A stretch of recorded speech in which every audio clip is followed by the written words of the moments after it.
Dear students, पिछले video lecture में मैंने बीएससी पार्ट थर्ड में फिजिकल केमिस्ट्री के पेपर में लास्ट यूनिट फिफ्थ यूनिट शुरू करी थी, जो सॉल्यूशन और डाइल्यूट सॉल्यूशन की यूनिट है।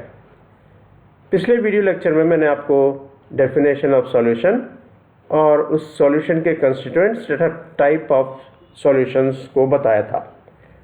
आज हम उसी यूनिट में आगे चलते हैं और आज हम पढ़ेंगे आइडियल और नॉन आइडियल सॉल्यूशन में का पार्ट, जिसमें हम आज डिस्कस करेंगे आइडियल सॉल्यूशंस क्या होते हैं और आइडियल सॉल्यूशंस में कौन सा रूल अप्लाई होता है। तो सबसे पहले आइडियल सॉल्यूशन क्या होता है।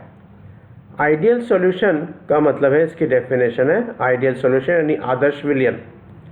आदर्श विलयन उस विलयन को कहा जाता है जिसमें कोहेसिव फोर्सेस, संसंजक बल पूर्ण रूप से यूनिफॉर्म या समान होते हैं। इसका मतलब है कि जो अट्रैक्शन या आकर्षण बल है, जितना विलय के अणुओं के बीच में है, जितना विलायक अणुओं के बीच में है, उतना ही विलय और विलायक अणुओं के बीच में होता है।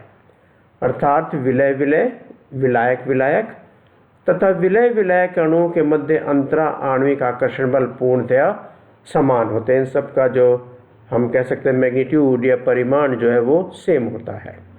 इस तरह का जो सॉल्यूशन या विलयन बनता है उसे हम आदर्श विलयन या आइडियल सॉल्यूशन कहते हैं। तो जो आइडियल सॉल्यूशन बनता है, उस आइडियल सॉल्यूशन के लक्षण या कैरेक्टरिस्टिक्स क्या होते हैं। तो आइडियल सॉल्यूशन के जो कैरेक्टरिस्टिक्स हैं, एक आदर्श विलयन में निम्नलिखित लक्षण होने आवश्यक हैं। पहला है, जब हम विलय और विलायक को आपस में मिलाते हैं तो मिलाने पर उसमें से कोई ऊष्मा का परिवर्तन नहीं होना चाहिए।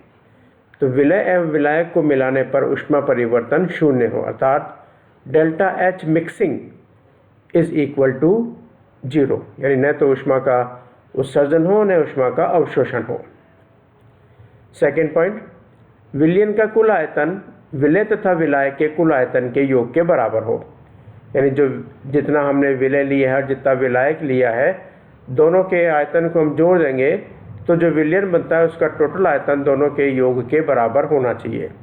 अर्थात जो कुल आयतन बना वे कुल आयतन विलय तथा विलायक के आयतन से न तो कम न ज़्यादा हो, अर्थात delta V mixing is equal to 0। और जो थर्ड और इम्पॉर्टेंट पॉइंट है आइडियल सॉल्यूशन के लिए, कि आइडियल सॉल्यूशंस वो होते हैं जो सांद्रता की प्रत्येक लिमिट में, प्रत्येक सीमा में राउल के नियम का पालन करते हैं। तो आदर्श विलयन सांद्रता की प्रत्येक सीमा में राउल के नियम का पालन करते हैं। अब ये राउल का नियम क्या है, इसे हम यहाँ पर आज डिस्कस करेंगे सॉल्यूशंस के लिए, आइडियल सॉल्यूशंस के लिए। तो राउल का नियम वो इसको हम इस प्रकार से समझें। सबसे पहली बात, द्रव के अणुओं की द्रव अवस्था से गैसीय अवस्था में पलायन करने की प्रवृत्ति होती है, यानी द्रव लिक्विड के मॉलिक्यूल्स जो हैं वो लिक्विड से गैसियस स्टेट में मूव करते रहते हैं। इनकी प्रवृत्ति होती है, इनकी नेचर होती है, जिसे हम एस्केपिंग टेंडेंसी कहते हैं। ये जो प्रवृत्ति या जो नेचर होती है, इसी नेचर के कारण लिक्विड्स में एक प्रेशर, एक दाब उत्पन्न होता है, जिसको हम कहते हैं उन लिक्विड्स का वेपर प्रेशर या वाष्प दाब। इसी कारण द्रव में वाष्प दाब उत्पन्न होता है।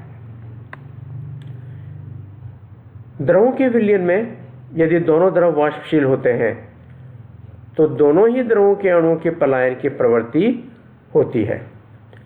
एक आदर्श विलयन में प्रत्येक अवयव का अपना एक निश्चित वाष्प दाब होता है। संपूर्ण विलयन का वाष्प दाब प्रत्येक अवयव के वाष्प दाब के योग के बराबर होता है, जिसे हम डाल्टन का नियम कहते हैं। उदाहरण के लिए, यदि Pa तथा Pb द्रव A एवं B के पार्शियल प्रेशर, आंशिक दाब हो, तो टोटल प्रेशर जो विलयन का होगा वो इन दोनों द्रवों के आंशिक दाब के योग के बराबर होगा, अर्थात ये होगा Pa प्लस Pb। इसको हम डाल्टन का नियम कहते हैं। तो इन बातों के आधार पर राउल ने कहा, according to Raoult's law, Raoult के नियमानुसार एक निश्चित ताप पर किसी विलयन के वाष्पशील अवयव का वाष्प दाब उस अवयव की विलयन में मोल भिन्न तथा शुद्ध अवस्था में उस अवयव के वाष्प दाब के गुणनफल के बराबर होता है। इस स्टेटमेंट को हम यूँ समझें कि माना दो लिक्विड, दो द्रव A और B हैं। जब ये प्योर स्टेट में सेपरेट हैं, अलग अलग हैं, तो इनके जो वेपर प्रेशर, जो वाष्प दाब है, वो P0A व P0B है। यानी जो अलग अलग लिक्विड है A और B, एक पर्टिकुलर टेम्परेचर पर इनके वाष्प दाब P0A व P0B है। अब इन द्रवों से हमने एक विलयन बनाया, माना वो आदर्श विलयन है। तो इन द्रवों से बने आदर्श विलयन में इनकी मोल भिन्न, हमने इनकी कितनी कंसंट्रेशन, कितनी सांद्रता ली, उसको हम मोल भिन्न में, मोल फ्रैक्शन में शो कर रहे हैं। वो लिक्विड A का मोल फ्रैक्शन XA और B की सांद्रता या B का मोल फ्रैक्शन XB है। यदि जो विलयन बनाया, सॉल्यूशन बना, सॉल्यूशन में विलयन में A और B के पार्शियल प्रेशर को हम यदि Pa तथा Pb से रिप्रेजेंट करें, यदि Pa तथा Pb विलयन में A व B के आंशिक दाब हो, तो according to Raoult's law, Raoult का नियम कहता है कि उस विलयन में अवयव A का आंशिक वाष्प दाब जो होगा वो होगा शुद्ध अवस्था में उस अवयव का वाष्प दाब गुणा विलयन में उस अवयव की मोल भिन्न। अर्थात हम कह सकते हैं विलयन में अवयव A का आंशिक वाष्प दाब Pa अगर हो तो ये Pa बराबर होगा according to Raoult's law P0A into XA, जहाँ P0A शुद्ध अवस्था में उसी टेम्परेचर पर, जिस टेम्परेचर पर हम विलयन बना रहे हैं, उसी टेम्परेचर पर अवयव A का जो है वो वाष्प दाब है, और ये विलयन बनाते समय इसकी कितनी कंसंट्रेशन, कितनी सांद्रता ली, कितना मोल भिन्न लिया, वो है XA। तो P0A into XA is equal to PA। इसी तरह से PB बराबर P0B इंटू XB, ये दो राउल के नियम के अनुसार इक्वेशन बनती है। तो according to Dalton's law, Dalton के नियम अनुसार इस विलयन का संपूर्ण दाब, वाष्प दाब P बराबर होगा अवयव A के आंशिक वाष्प दाब और अवयव V के आंशिक दाब के योग के बराबर, Pa प्लस Pb।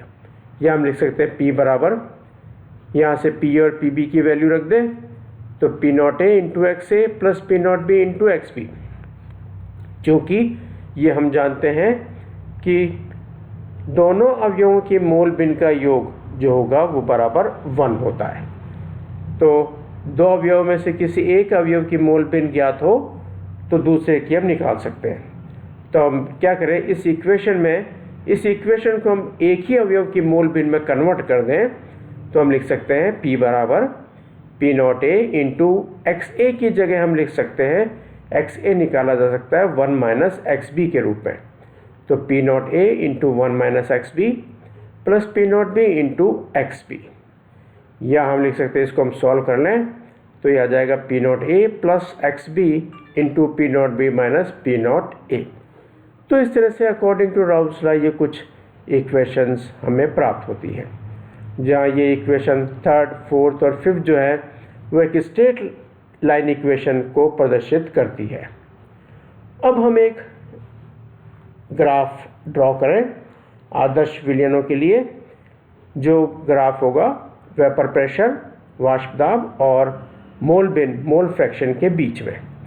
तो इस तरह से हमें अगर कोई विलयन आदर्श विलयन की तरह वर्क कर रहा है, तो इस तरह से हमें लाइनें प्राप्त होती हैं। डॉटेड लाइंस ए और बी के आंशिक दाब को प्रदर्शित करती हैं।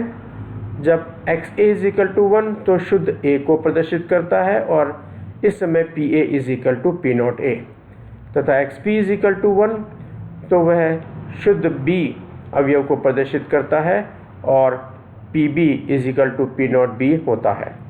जो कंटिन्यूस लाइन है वो विलयन के कुल वाष्प दाब को बताती है। तो ये जो कंटिन्यूस लाइन है वो तो विलयन के कुल वाष्प दाब को प्रदर्शित करेगी। अब P not A P A को हम जैसे यहाँ बताएं तो ये हमने पी नॉट ए जो पॉइंट लिया है ये एक टेम्परेचर पर अवयव ए का शुद्ध अवयव ए का वाष्प दाब है जिसको पी नॉट ए से रिप्रेजेंट किया, और ये जो पॉइंट है ये शुद्ध अवयव बी के वाष्प दाब को प्रदर्शित कर रहा है उसी टेम्परेचर पर। इसका वाष्प दाब इसका वाष्प दाब थोड़ा डिफरेंट है। तो इन दोनों वाष्प दाबों को अगर हम जोड़ देंगे जो कंटिन्यूस लाइन से, तो यहाँ पर इस लाइन पर हमें जब हम निकालेंगे तो टोटल प्रेशर की वैल्यू आएगी। अब यहाँ पर मोल फ्रैक्शन है, ये यहाँ सिर्फ अवयव ए है, यहाँ सिर्फ अवयव बी है। तो यहाँ पर चूँकि सिर्फ अवयव ए है तो इसलिए X A is equal to 1। तो जब X A is equal to 1 हम रख दें इक्वेशन नंबर 1 में तो P A is equal to P not A हो जाएगा। तो जब X A is equal to 1 तो जो भी पी ए की वैल्यू आएगी वो पी नॉट ए के बराबर होगी। अब यहाँ से हम इस एक्स ए में एक्स बी मिलाते चले जाएं क्योंकि इस समय एक्स बी 0 है। जैसे जैसे हम एक्स बी की वैल्यू मिलाते चले जाएंगे एक्स ए की वैल्यू 1 से कम होती चली जाएगी। तो एक्स बी की वैल्यू हम बढ़ाते चले जाएं, एक्स ए कम होता जाएगा और हम कैलकुलेट करते चलें प्रेशर की वैल्यू। इसी तरह इधर इस एंड पर X A is equal to 0 है और X P is equal to 1। तो जब X P is equal to 1 रख देंगे तो P B is equal to P nought B होगा। तो X P is equal to 1 रखने पर P B is equal to P nought B हो जाएगा। तो अब यहाँ से हम कह सकते हैं कि जो पी बी की वैल्यू आएगी, पी बी की वैल्यू होती है P nought B into X B. तो यहाँ पर X B is equal to 0 तो P B is equal to 0 और X P is equal to 1 तो P B is equal to P nought B. अब यहाँ से अगर हम इस एक्स बी में एक्स ए मिलाते चले जाएंगे तो एक्स ए की वैल्यू बढ़ती जाएगी, एक्स बी की वैल्यू कम होती चली जाएगी। तो इन दोनों ये जो दो इक्वेशंस है इन दोनों इक्वेशंस के अकॉर्डिंग पी ए और पी बी की जो वैल्यू आएगी वो वैल्यू इस तरह से इस डॉटेड लाइन द्वारा प्रदर्शित होगी।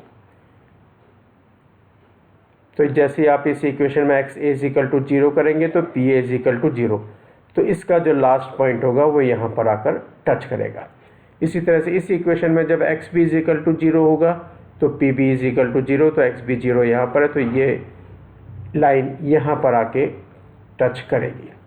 तो ये जो दो लाइनें हैं वो इन पी ए और पी बी के मानों को प्रदर्शित करती है और इन दोनों को जोड़ते चले जाएं तो जो वैल्यू आएगी टोटल प्रेशर की वो इन दोनों पॉइंट्स के बीच में एक स्ट्रेट लाइन द्वारा प्रदर्शित होगी।